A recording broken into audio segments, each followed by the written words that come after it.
tuned into. You're listening to Business Talk Radio, where we take business to the next level.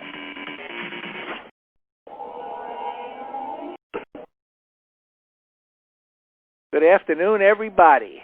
This is Louis Michelson at Business Talk Radio, and we have a very special guest speaker on this afternoon. She's on every Monday at 3:30 from Boulder, Colorado. She's an intuitive spiritual teacher, and she's so much more than that. You can't even believe it. Amy Satori. How are we doing, Amy? Hey, everybody. I'm doing good. It's such a gorgeous day here. Oh, my gosh. It's like always sunny in Boulder, always.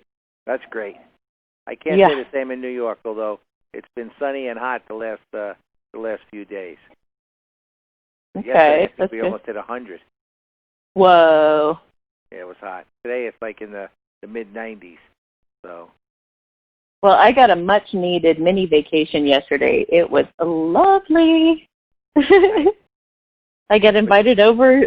A group of my friends all got together and went hot tubbing and ate pizza and just hung out. We even played some games and stuff. It was so needed for me to just completely check out of my life for a moment and just go have fun.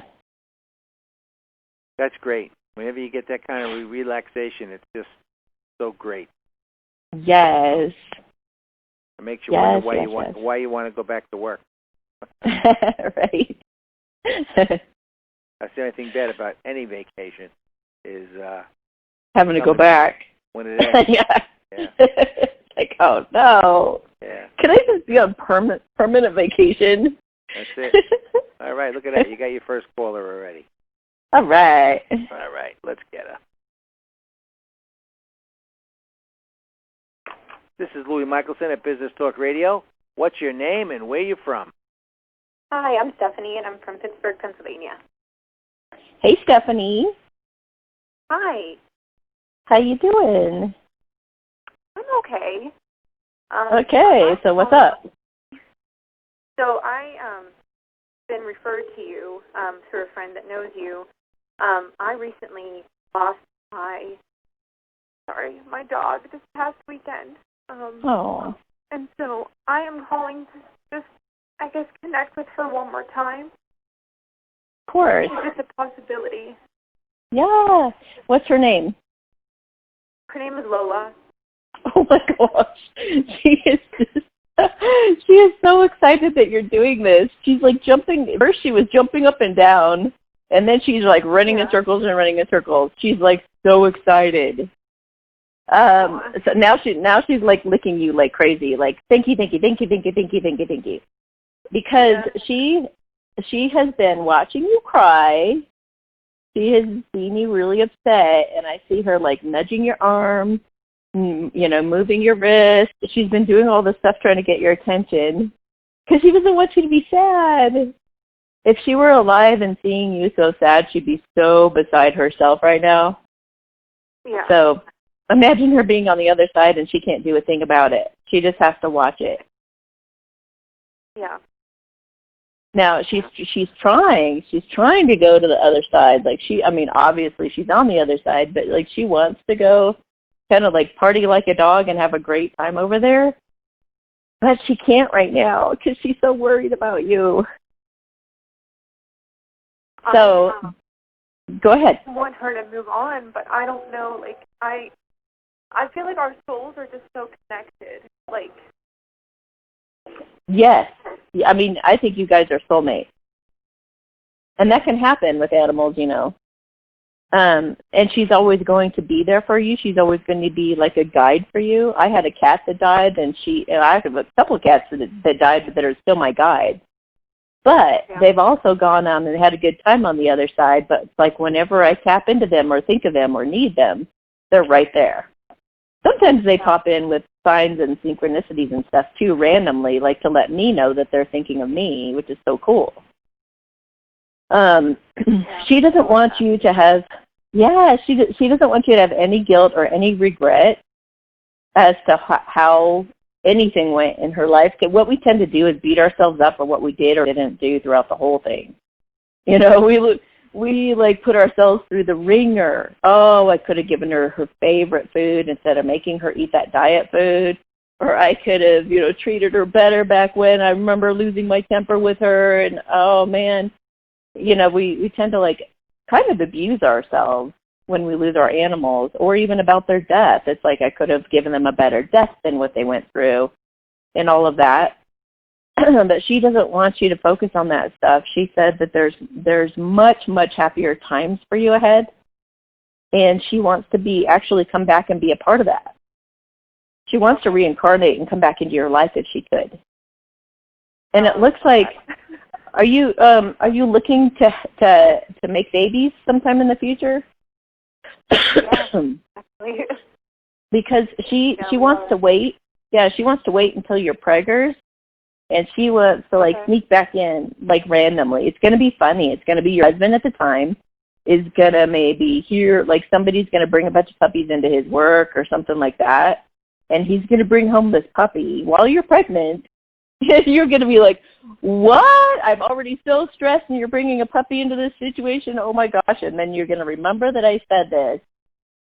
Yeah. And you're going to get so excited because that's your puppy coming back to you. Oh, my God. I would love that. She's all excited. She's all excited when I said that. She was just such an amazing part of my life. And, you know, even she'll continue to be. Like, I felt like she hung on, you know, long enough to say goodbye type of thing. Of course. She said, how could she wouldn't be able to live with herself or go, you know, peacefully if she hadn't done that. Yeah. She really honors you and she respects you and she feels like the way that you looked out for her, like she owed you that. Yeah. You were really protective of her. You always thought of her. You always were considerate of her needs. And she just really, really appreciates the way that you treated her. That's why she wants to come back. Yeah. So when you feel a little bit better, you know, and she doesn't have to kind of be there quite like she is right now, she's going to go take a break. And I feel her like running around a lake and chasing ducks for some reason. She's like zooming. She's like, zoom, like running around and running around and running around and running around and running around. And she's just like having a ball. She's jumping in the water. And she's like, you know, she's just going to have I see reindeer, like, not reindeer. I don't know why I said reindeer, but deer are like running around and she's like in awe of them. And just like, I don't even see her necessarily chasing them, but like looking at them like, wow, you know? Yeah. And then she's, you know, after she takes like a little vacation that we were just talking about, me and Louie, she's going to take a little break for a little bit. And then you're going to feel like you're kind of getting over her and things are, you know, you'll think fondly of her and you'll remember her from time to time, look at her picture. You should keep a picture on your desk or something, you know, of her and smile at her from time to time. And don't think the bad things when you do that because they don't like that. You know, they're like, you know, if I'm going to be a source of pain every time you look at me, then don't even bother because they don't want to be that. But it just feels like about that time when you start moving on with your life and you start, you know, dating this new guy or, you know, start kind of moving on and getting excited about a potential new life and stuff, you'll have forgotten a little bit about all of this. Yeah. Until that day when your husband does something that, you know, you just were not expecting and brings home that little puppy and all of a sudden it's all going to start again. A whole new journey, a whole new adventure with that little one. Yeah. Oh, she wants to know what kind of dog you might want in the future. What I'm seeing is like golden retriever puppies or something. But she said she'll go into any kind of dog you want. I honestly don't have a preference. She was a boxer, so she was very like, high energy. So I'm okay with a boxer. I'm okay with like, you know, a mastiff. I'm okay with anything. Okay, cool. Well, then just don't be surprised if it is a little golden retriever pup. Yeah. I would definitely keep a lookout for that. Awesome. Well, whoever this little dog is, your husband is not going to be able to avoid her. He is going to fall head over heels for her just like you have.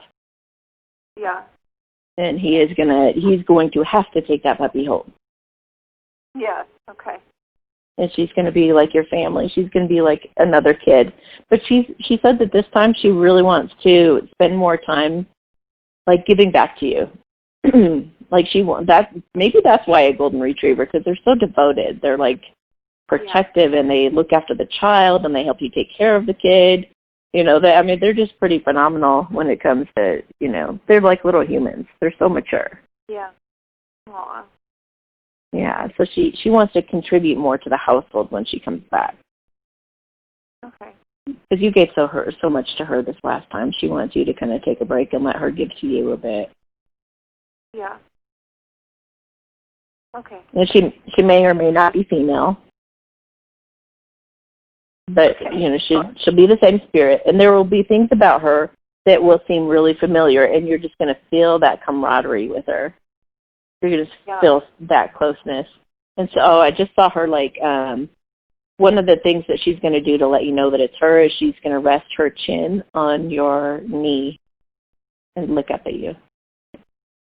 Okay. Yeah, it's hard to explain to people, like, the connection that I had with her. I'm like, it's not just like a normal dog. Like, I can love a dog, but, like, this is, like, beyond. This is, like, you know, kindred soul type of thing. Yes. So. She agrees completely. I mean, I used to have a cat where we had our own language, and we would hold hands. Mm-hmm. She would wrap her little paw around my finger and reach out for me. If she wasn't touching me, we wouldn't fall asleep. We had to be touching. Yeah. You know, and I would say, I would meow, like do her little meow for her moods, or like, you know, one was to call her to me, and like one was a playful mood kind of sound. We knew each other's sounds, and we would make them and come running. And my husband at the time was just rolling his eyes like, oh, my God, like, I don't even know what you guys are saying, but you guys are sickening. You know? Man. It was that sweet, so I totally get it. And a lot of people listening get it, too. They've had that. Yeah. Isn't that amazing? It is. I mean, it's definitely it's a not like an outer body experience, but it's just like on such another level, you know? Yeah.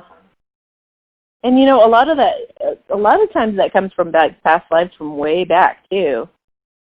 Mm-hmm. Some of them have died for us. You know, some of them were our sons or our daughters in past lives. So that's why the deep emotion and the pain behind it is you know what they've done for you. I just got chills everywhere. Yeah. You know what they've done for you and how they have died for you, or they've done these incredible things, these feats for you. Some of them have even been like a romance in the past and stuff. So, yeah, it really varies quite a bit. But it usually does have to do with, I mean, they oftentimes do stay animal to animal. But they still, like, when they do something like that for you, and you live the rest of your life kind of feeling bad for them or feeling like you owe them, it just develops this thing in the next life where you're just like, hello, there you are. Yeah. I'm going to erect a monument for you. Yeah. Yeah. If we were to just like, if we were to have looked at it the right way, and if they would have liked, you know, because I say the right way because we probably shouldn't put anything up on that big of a pedestal, but just like appreciate it, you know, just like I just really, really appreciate it. But like in the past, if you could go back and just like appreciate what they did for you and love them and honor them and like let them change your life for the better. Like you did not die in vain. You died so I could have a happy life. And instead of making it all about that pet and building that monument, if you would have taken that same pain and been like, I'm going to turn that around and I'm going to not have wasted your life, and I am going to like make the best life possible, and you became totally happy and excited and everything, then it goes from this neediness or this idolizing thing, it switches over to like, wow, you really enhanced my life. Thank you. Yeah. Yeah, so that's how you can best, made me appreciate a lot of things, you know? Yeah. And that's how you best honor them, though, is you live a better life. You know, you don't make it about them. You make it about, thank you.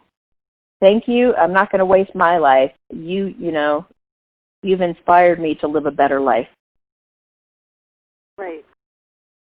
And thank you. That's a great way of looking at it. Yeah. And thank you for showing me what it looks like to really. Okay, so this is actually bringing up a past life that I just discovered recently, where I had this huge family. We were all living on this farm way out in the middle of nowhere, and it was just incredible, and everybody got along so great. Nothing ever hardly went wrong. It was just euphoric, and the person who was doing the regression on me was just how was it that you guys got along so great? How did everything work so well? And I said, all of us always asked each other, how can I help you today? What can I do for you to enhance your life? And all the kids did that with the parents did that with the kids did that with each other. Everybody was always asking that. And I had to laugh because I was like, the very beginning of all of my remote readings, or in person, I always say, what can I do for you? And I started laughing. Yeah. I was like, that's where I got that. That's why I say that. That makes sense now. Yeah, but if we can all look at all of our relationships like that, no matter what relationship it is, imagine how this world could be different if we just look out for each other and be like, what can I do for you? How can I be there for you? Like she was, Yeah. Dogs just do that automatically. They just come and give you those cute little eyes, or cats too, or whatever. They look at you like that, and they're like, what can I do for you? And what do? You pet them, and you're like, that was enough. Thank you. Right. Yep. Or they get get you to take a walk and get all that stress off of you, or whatever, Yeah. So that's one thing maybe you can get from her too. It's how can you do that for others now? I definitely, moving forward, I feel even more closure right now just speaking with you on this. It just, the past few days have been such a struggle, and, obviously, like you're saying, there's regret, and there's just a lot of things that you see in hindsight, and, I'm just so glad that she's okay, that she's happy, and that, she's just ready to go, Yeah, and, that cat that I was talking about, that just tortured me because I think somebody killed her and she was poisoned. She was stumbling around and we couldn't figure it out. And my husband at the time was evil and was laughing at it, thought it was funny. It was one of the worst things I've ever been through, and she was my best friend in the world. And then so I just tortured myself, and all these memories of all this stuff that I could have done better, and all the pain. And then one day I was on a hike, and I saw her in spirit running ahead of me on the trail. And I was like, whoa, there she is. And I was so excited. I was like, oh, my God, she's here. She's here. So I was so happy for just a moment. And then all of a sudden, my heart just plummeted as all these, remembering him laughing and doing things to her. And, all of this stuff started coming back. And some of the stuff that I could have done something about, and I didn't for whatever reason. And all this stuff started pouring back in. And she popped in my face. She said, stop it. And I just was jarred. I was like, what do you mean, stop it? And she said, I don't want to be remembered like that. Stop dishonoring me. Yeah. Stop making me the source of your sadness. I don't deserve that. And I was like, whoa, you're right. And yeah. she goes, choose the good memories. Choose the good stuff to think about. And stop it. And I started doing that. I was like, I don't know how. And I started crying, I don't know how. And then she was just like, just do it, just decide. And so then the rest of the walk I spent purposely choosing only the good memories and only the good stuff. And I found that I was laughing and smiling, and I felt like $1 million by the end of the walk. Wow. So we choose our thoughts moment to moment. We can either be in regret and remorse, sadness over what we could have done in the past, or what we could have changed, or what we shouldn't have done. And all you have to do to free yourself is choose the happy thought.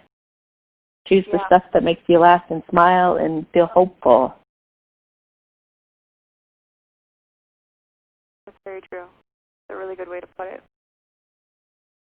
Yeah, so try that. Try that. It's hard because somehow in our culture we teach that if you have to mourn things, you have to do the things the right way, the way that culture teaches you. So you have to mourn and be sad, and you got to be miserable forever. And it's not true. It's not true. If you really look at what your pet would want for you, she'd want you to be happy and think of her and smile and love her and look forward to seeing her again someday. Yeah. And maybe even picture what she could be doing on the other side, having a blast. Yeah. Running around. Yeah, exactly. She's so happy, Yeah.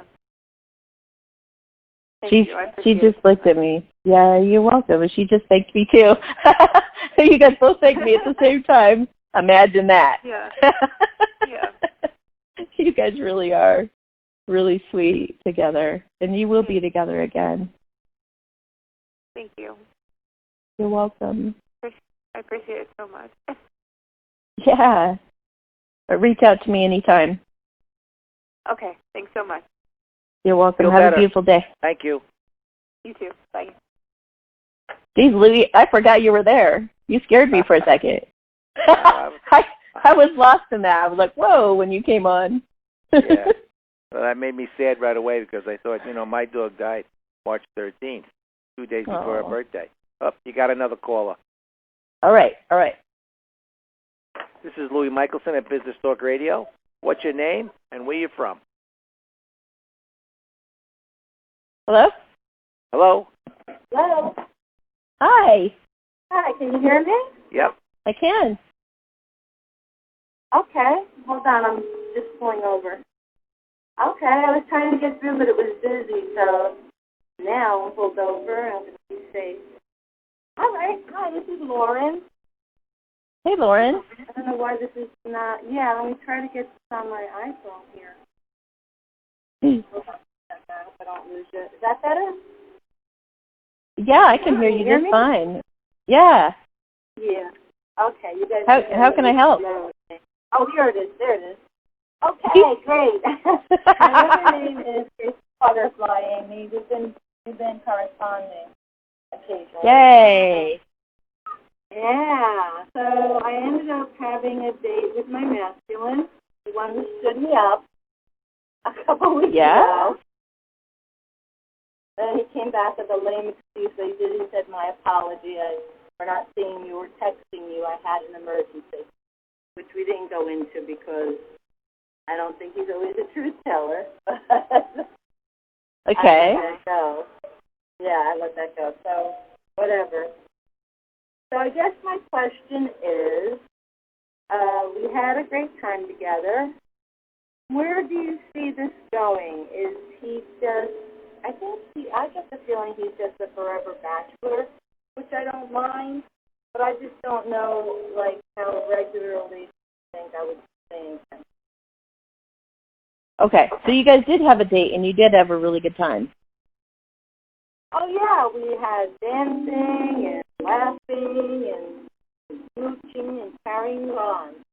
Carrying on went on. Okay. Okay. All right, let me feel into this for a minute. It took them a lot just to even show up because they get very, very, very insecure. You know that, right?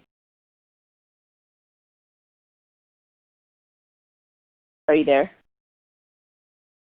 Hello? Lauren? Hello? Hey. I don't know, that went to another call. Are you there? Yeah, I'm here. Okay.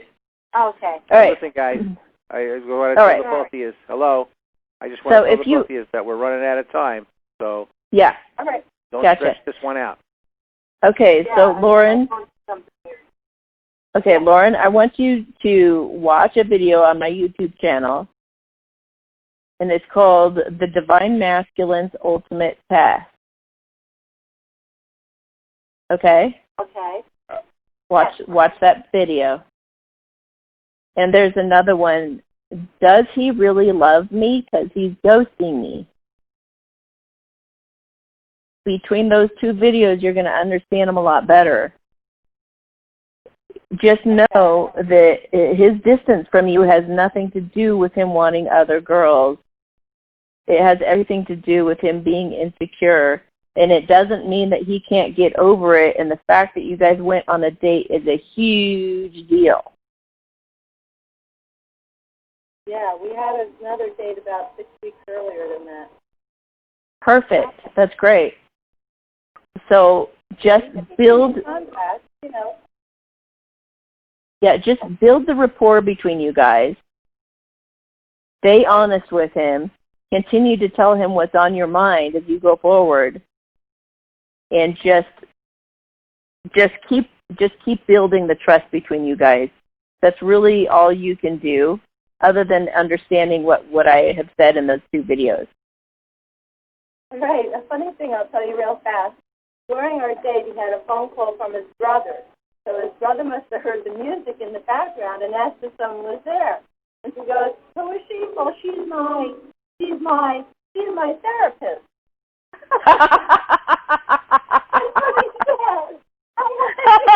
That's the funniest thing he could have said. She's my therapist. That's hilarious. Oh, God. He's the funniest guy. He steals your heart, you know? You're like, oh, my God. Oh, my God. I was able to make you laugh, Amy. Yeah, thank you. Oh, this is my life. All right. Well, report back to me, like, what things kind of dawn on you as you watch those videos. And anybody who feels like they're in a similar situation, go watch those videos, you guys. You can. This video will be, or this recording will be on YouTube on my channel, Amy Satori, Satori, after this. So if you forget the videos, just fast forward to the end, and you can hear them again, and then look them up on my channel. Yeah, I watched Does He Love Me? What was the other one? The Divine Masculine's Ultimate Test. Okay, that's one. Okay. Thanks so much, Amy. You're a light in the Yep. dark. You're a lighthouse, all right. Thanks, girl. Talk to you later. Have a nice day. Sure. All right, Aim. Unfortunately, we spent a long time with the dog. You know, it all is as it's supposed to be. Yep, for sure. Absolutely. So, sure. I'm glad you did. Anybody listening, if you want to join me over on YouTube right now, I'm going to go live.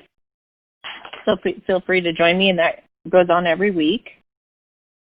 So I'll see you over there. Over on the YouTube side. Yeah. All right, everybody. If you want to get a hold of Amy, it's www.amysatori.com. Yep. And she can help you. No ifs, ands, or buts about it. She can lead you in the right direction. She can set you on a path to righteousness. This is Louis Michelson at Business Talk Radio. Please do not leave us. We will be right back. And don't forget, go to YouTube and put Amy Satori on. She's going right there right now. Thank you very much, and be safe. Ladies and gentlemen, here it is. Great job as usual. Thank you. I like that. Path to righteousness. That's pretty cool. There you go. That was That's good. the truth. All right. So have fun on YouTube, and we'll talk next week. All right. Have a great day. You too, Amy. Be safe. Thank you. Thanks. You too. Bye. Bye-bye.